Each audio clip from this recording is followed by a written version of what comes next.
Friends who have seen this film, did you know that in ancient myths and legends, sexual desire is not merely a biological instinct but is actually a powerful force driving the entire universe? Just like the sacred union between Lord Shiva and Goddess Shakti symbolizes the perfect fusion of energy and space. Only when these two come together can the universe maintain its eternal vitality and continuous evolution. However, on the path of spiritual practice, sexual desire is often seen as a significant test.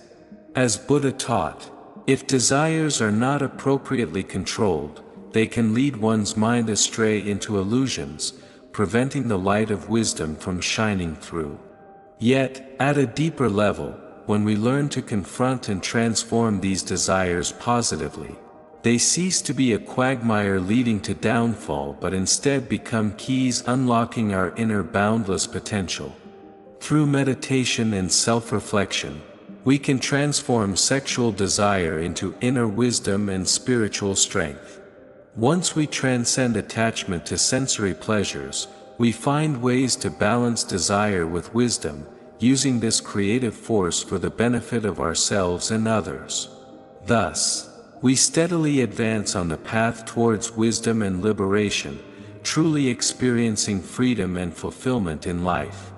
Dear kindred spirits, have you ever pondered the true meaning behind luck? In daily life, luck is often understood as accidental good fortune or a gift from fate.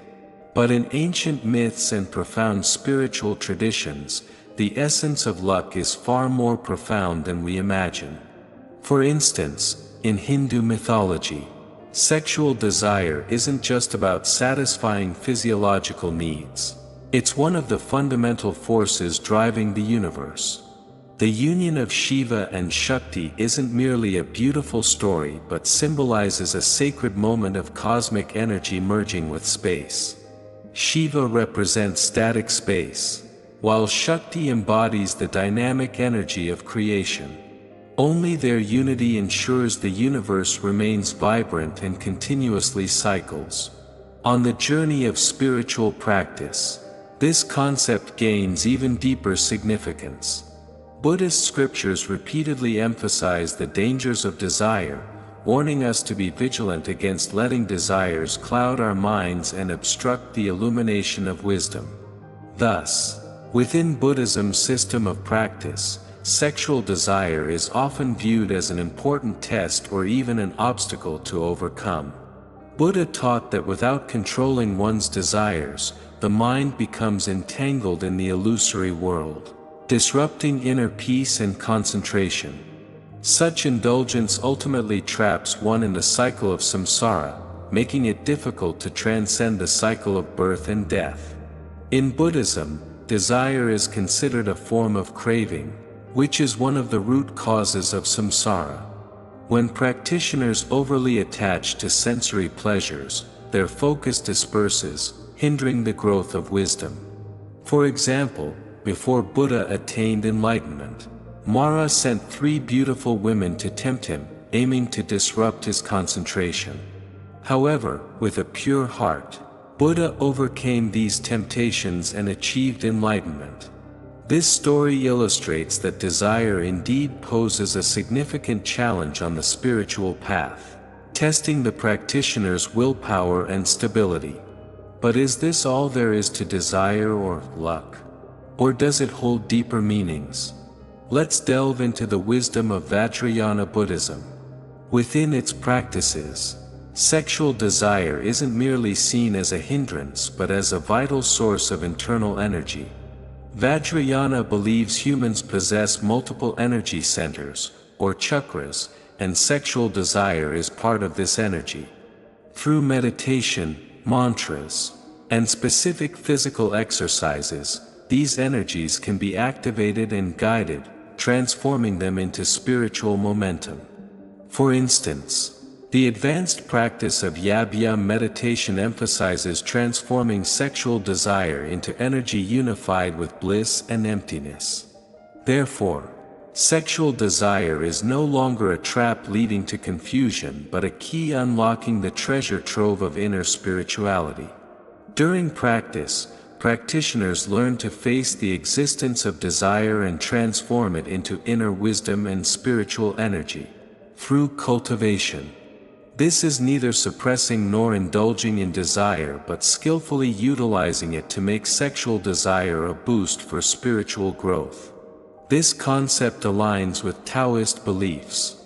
In Taoist alchemy, desire is seen as a mysterious force within the human body, containing immense potential energy. Taoism stresses that through introspection and mental training, this desire can be transformed into pure spiritual energy, elevating one's life dimension. This method, from refining essence to transforming chi and then to concentrating spirit, precisely elevates sexual desire from a physical level to a spiritual realm. However, this transformational path isn't easy. Desire often comes with intense sensory stimulation and psychological fluctuations, presenting a significant hurdle for those unaccustomed to deep practice. Buddhist scriptures indicate that the root of desire lies in the sixth consciousness, consciousness itself. This consciousness forms psychological projections after perceiving external colors, sounds, smells, etc., through the five senses. These accumulated sensory experiences shape our judgments of beauty and ugliness, guiding us towards seeking sensory pleasure. But have you ever thought that perhaps all of this is just an illusion? Desire is not only one of humanity's most basic but also one of the strongest driving forces, propelling the continuation of life, the proliferation of species, and even inspiring artistic creation and civilization building. However, the essence of desire goes beyond this. It's part of the flow of universal energy, an enormous untapped potential.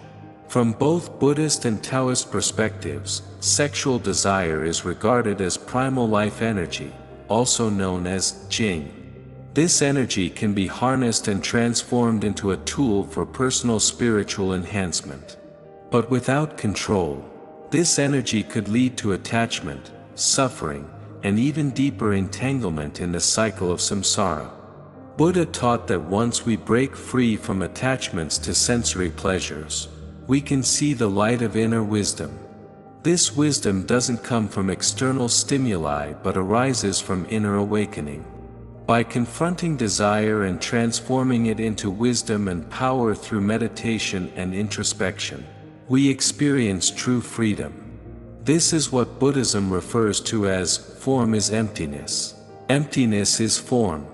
Sexual desire ceases to be an attachment to external senses but becomes a guidable inner energy. Learning to balance desire and utilizing this creativity makes it a driving force for spiritual growth. The operation of the universe is based on the alternation of yin and yang and the circulation of energy, with sexual desire embodying this yin-yang force within individuals. From a Taoist viewpoint, sexual desire exemplifies the harmony of yin and yang. When yin and yang are balanced, our bodies and souls achieve harmony. Imbalance leads to excessive desire or energy deficiency.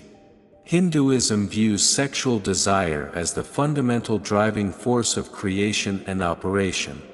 For example, the divine union of Shiva and Shakti is not only an expression of love but crucial for the birth and renewal of the universe. In Indian yoga teachings, sexual desire is seen as a tool for spiritual awakening.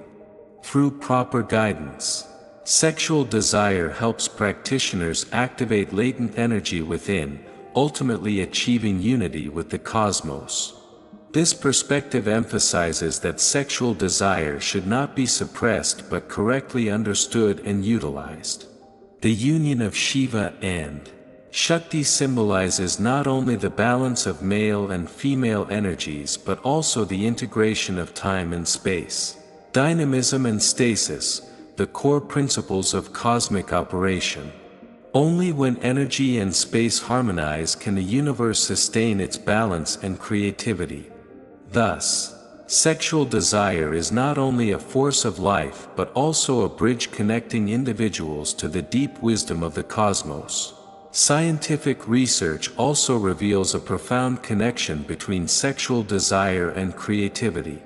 Psychologist Sigmund Freud believed that desire is at the core of all drives, influencing our dreams, goals, and actions. In other words, sexual desire is not merely a physical need but is deeply intertwined with our psyche and consciousness. The critical question lies in how we handle this potent energy. Do we let it control us, or can we actively transform it? Buddhism views desire as part of craving, one of the 3 poisons practitioners must overcome on the path to liberation. Buddha pointed out that desire is not an absolute entity but is created by the mind. When we become attached to sexual desire, seeing it as a means for self-satisfaction, we fall into endless suffering. This does not mean Buddhism denies the existence of desire but teaches us to transcend it with wisdom, a practice known as the cultivation of desire. Through meditation or Qigong exercises, we can elevate this primal energy, harmonizing it with the universe's frequencies. This nourishes our spirituality and continuously infuses life with creativity and profound meaning, making each day more fulfilling and satisfying. Vajrayana Buddhism holds that humans harbor immense energy within, concentrated in 7 primary chakras. Sexual desire is considered a powerful internal force that can be awakened and directed through meditation, mantras, and introspection. The practice of Yab-Yum, an essential component of Vajrayana, fully embodies the mystery of combining sexual desire with spirituality. It utilizes the highest methods of Vajrayana to transform sexual desire into inner wisdom and emptiness, thereby enlightening countless beings. This practice not only demonstrates the power of sexual desire but also teaches us how to face and transform this force with wisdom and compassion, enriching life and imbuing it with greater significance. Such a spiritual path reminds us that true freedom and satisfaction come from inner balance and harmony rather than external material pursuits. Vajrayana also cautions practitioners that sexual desire is like a double-edged sword. If immature practitioners attempt high-level practices prematurely, it may backfire. Therefore, Vajrayana has strict precepts and guidance for practicing with sexual desire, emphasizing the need for mature character and correct methods. Indeed, sexual desire is not our enemy but an indispensable part of our inner energy. True practice does not lie in suppressing this urge but in learning to sublimate it, transforming raw impulses into wisdom, compassion, and creativity, thereby fostering inner growth. The first step in cultivation is becoming aware of one's desires. When we notice desire arising, there's no need to suppress it. Instead, observe it to understand its nature. Desire is like water. When confined to a narrow space, it creates pressure, but when flowing freely, it nurtures all things. The second step involves learning to transform the energy of sexual desire. Self-discipline is crucial in this process, with moderate restraint allowing better use of this energy. Restraint here is not suppression but a wise form of control that maintains physical health and enhances concentration, leading to a calmer and clearer mind. Taoist alchemy and related Buddhist concepts advocate transforming sexual energy into spiritual power. For example, Taoist Qigong techniques convert essence, Jung, into Qi, then Qi into spirit, ultimately achieving harmony of body and mind. Daily introspective practice is also key. During meditation, focus inwardly, observing the rise and fall of desires. Through introspection, we gain deeper insights into the nature of desire, recognizing it as temporary fluctuations of the mind, not uncontrollable forces. The third step involves transcending desire with the wisdom of emptiness.